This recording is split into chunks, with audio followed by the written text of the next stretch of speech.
आपको सवाल जवाब नहीं करने ना। बहुत सारे लोग ग्रेजुएशन कर लेते हैं, बड़ी से बड़ी पढ़ाई कर लेते हैं, उन्हें नहीं पता होता कि आखिर ये अंकी बिंदी आवाज किसकी कर रही है। फालतू में तुम्हें कोई भी चीज अच्छे से समझाने का मतलब है अपना दिमाग खराब करना। क्यों, अब क्यों इतनी जल्दी शांत हो गए? अब लिखिए, मैं पूछूं वो जवाब देगा। हाँ भाई बताओ जरा क्या लिखा है? गले में आवाज सूख गई अब है। अगूर। अगूर शब्द सुना है किसी ने? मैंने तो सुना नहीं। क्या सुना है? अगूर। अंगूर है तो अंगूर कैसे लिखो? अंगूर आगे गे कौन सा ऊ? बड़ा ऊ, ठीक है। और तो ये तो अभी अगूर का अगूर ही हो गया। अंकी बिंदी लगा दो, अंकी बिंदी लगा दी। पर बाल को ये बताओ मुझे, तुम लोग ये अंकी बिंदी है क्या? क्या है? चमनप्रास? अनुस्वार है, पर इसने बोला चमनप्रास। मैंने तो यही सुना था। बहुत बढ़िया, अनुस्वार है ना। तो जो ये अंकी बिंदी अनुस्वार है, हमें इन सब में यही लगाना है और बस इससे आगे मुझे कुछ नहीं समझाना है। अरे मैडम ये तो बताओ ये अंकी बिंदी क्यों लगानी? ओहो, मैडम से सवाल जवाब। क्योंकि मैं कह रही हूँ आपको अंकी बिंदी लगानी है, इसलिए अंकी बिंदी लगानी है। और इस अंकी बिंदी को हम अनुस्वार बोलते हैं, ठीक है। तो मैंने साफ साफ कह दिया कि आप सबको अनुस्वार लगाना है, तो सारे बालक क्या लगाएंगे? अनुस्वार। कोई सवाल जवाब नहीं, समझ गए? चल जब हम मान ही नहीं रहा लड़का। मात्रा लगानी, ये बन जाए सब पर मात्रा लगाओगे। देखो अंगूर, पतंग, नाक से आवाज निकल रही इनकी तो। नाक से आवाज निकलेगी? अरे बड़े तुम लोग इंटेलिजेंट हो रहे हो, चीजें याद रखते हो हैं। शाबाश, चलो ताली बजाते हैं इसके लिए। बहुत बढ़िया। अगर मैंने आपसे कभी कहा भी कि या किसी भी टीचर ने कभी आपसे कहा कि आपको सवाल जवाब नहीं करने ना, आपका हक है सवाल जवाब करना, ठीक है। आपको पूछना है कि आखिर ये क्यों हुआ, भाई अंकी बिंदी ही क्यों। और जब अंकी बिंदी आपने बता दिया, इस अंकी बिंदी को क्या कहना है बच्चा? अनुस्वार। तो अनुस्वार जब भी हम लगाएंगे, हर जितने भी शब्द लिखे हैं इन सब पे अंकी बिंदी लगाने के लिए मैम ने कह दिया, पर सब में जब आप इन्हें बोलेंगे तो आवाजें अलग अलग आएंगी, ठीक है। जैसे शुभम, इस पे आप अंकी बिंदी लगा के नया शब्द बनाइए। देखिए शुभम बनाएगा और फिर हम आपको बताएंगे कि आखिर अंकी बिंदी अलग अलग आवाज करने के बाद भी एक ही बिंदी क्यों लगती है और हर जगह आवाज अलग क्यों है। बहुत बढ़िया, इसने लिखा पतंग, तो यहां पर अंकी बिंदी इसने लगा दी, पतंग बन गया, ठीक है। अगला क्या है? आप नहीं बेटा, आप जाओ, आप और रेहाना। Very good. अब रेहाना ये पढ़ के बताओ बच्चा क्या है? मजन। बहुत बढ़िया, इसे लिखिए जरा, क्या बनेगा ये नया शब्द?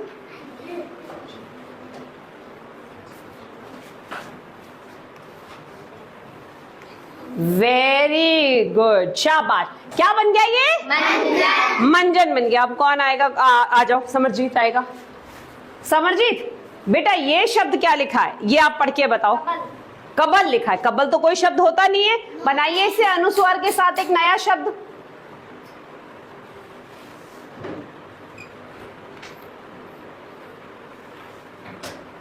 बहुत बढ़िया, ठीक है। तो ये है आपका अंत। क्या है? अंत। ये सारे शब्द बने।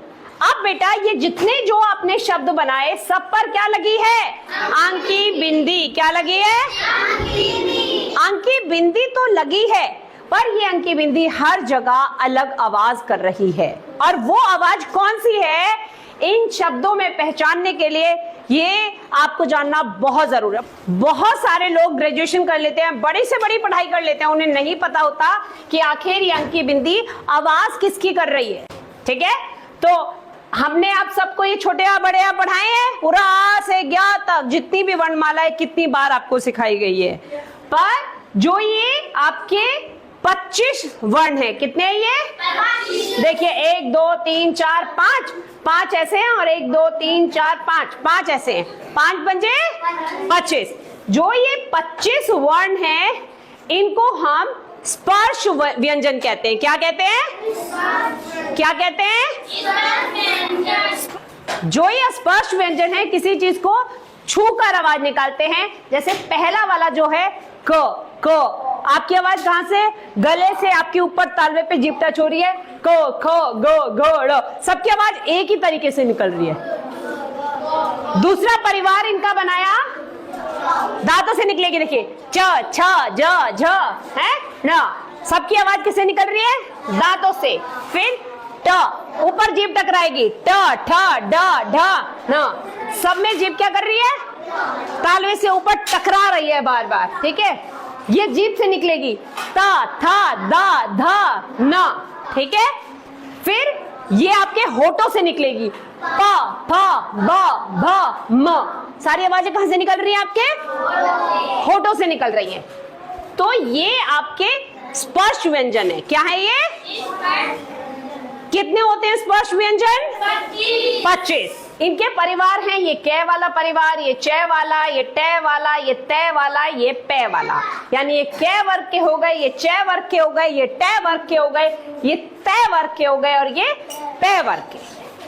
तो जो ये बच्चा आपकी ये जो बिंदी है, ये सारा षड्यंत्र इन लोगों ने रचा है कि कैसे लगेगी। अब ये देखिए, यही मेन मुद्दा है इस पूरी क्लास का। अगर आपने ये समझ लिया तो कभी आप अनुस्वार लगाने में गलती जिंदगी भर नहीं करेंगे। क्या है वो तोड़, क्या है वो जादुई तरीका जो आपको सीखना है? जैसे ये शब्द है, ठीक है, आगुर, ठीक है। अब ये ग जो है वो कौन से वाले परिवार में आ रहा है? किसके परिवार में आ रहा है? क वाले परिवार का है। देखिए ग यहां पे आया है, तो इसका जो पांचवा अक्षर है, जो पांचवा वाला वर्ण है ना इसका, इसे पंचम वर्ण कहते हैं। देखिए सब में आखिरी में ये पंचम वर्ण है। तो इसका जो पंचम वर्ण है वही वर्ण आधा होकर बीच में आएगा। ठीक है, तो इस अंगूर को अगर मैं ऐसे लिखूं अंगूर, तो ये एकदम सही है। क्या है? हाँ, कहीं हमने लिखा ऐसे तो देखा ही नहीं है मैडम, पर ये इसका सही लिखने का तरीका है। ये जो भी बीच में, जैसे गंगा शब्द है आपका ये बच्चा, ठीक है, इधर देखेंगे आप लोग, जो ये आपका गंगा है, आपने ऐसे लिखना गंगा सीखा है ना, हर जगह आप लोग ऐसे ही गंगा लिखा हुआ देखते हैं। पर ये ग जो है कौन से परिवार में है? क्या वाले परिवार में है? तो हम गंगा अगर ऐसे लिखेंगे ग, और फिर उसके बाद आधा ड और गा, तब भी ये गंगा ही बोला जाएगा। आप सोचेंगे कि कहीं ऐसा लिखा मिल गया तो हाय राम ये क्या चीज है, तब भी गंगा ऐसे ही लिखा जाएगा। समझ में आई बात? जैसे ये शब्द है पंचम, है ना, ये शब्द है पंचम, तो प अंकी बिंदी च म लिखा हुआ है ना। अब इसको हम कैसे, ये बिंदी को च कौन से परिवार में आ रहा है? च वाले, है ना। ये च जो है किस में है? इसमें। और इसका पंचम वर्ण क्या है? अणा। क्या है? अणा। तो हम क्या कर देंगे इसको? प और अणा, आधा अणा, ठीक है, और च और म, यानी ये भी एकदम सही तरीका है इसको लिखने का। ठीक है, ये भी एकदम सही तरीका है। गंगा को हम ऐसे भी लिख सकते हैं। ठीक, अब ये अंत शब्द है, जैसे अंत, ठीक, अंत, तो अंत को हम कैसे लिख सकते हैं? त किसमें आ रहा है? इसमें, इसमें न आना है, तो हम अंत को अ, आधा न और त ऐसे भी लिख सकते हैं। समझ में आई? तो जो अनुस्वर है, जो ये बिंदी है, ये बिंदी कैसे लगती है, जो शुभम ने सवाल पूछा था उसका जवाब मिला आपको? yes, मिला? yes, समझ में आया? yes, पक्का? yes, ठीक है, तो अब ये आएगा, कौन आएगा बताओ? तुम में से, तुमसे ही पूछती हूँ, इतने सारे हाथ, ठीक है, रेहाना आएगी। रेहाना आ जाओ बेटा। ये शब्द क्या है? घटा। क्या है? घटा।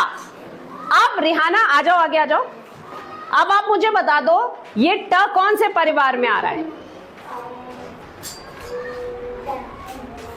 ट के परिवार में। बहुत बढ़िया। और इसका पंचम वर्ड कौन सा है? अणा। शाबाश, ताली बजाओ इसके लिए। तो यानी इनके बीच में आधा क्या आएगा? अणा आएगा। चलिए लिख।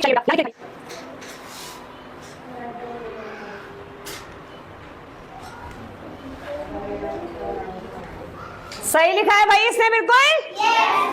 ताली बजाओ इसके लिए। घ और ये जो ट है, ट किस परिवार में आ रहा है? अणा। आधा अणा और टा, घंटा।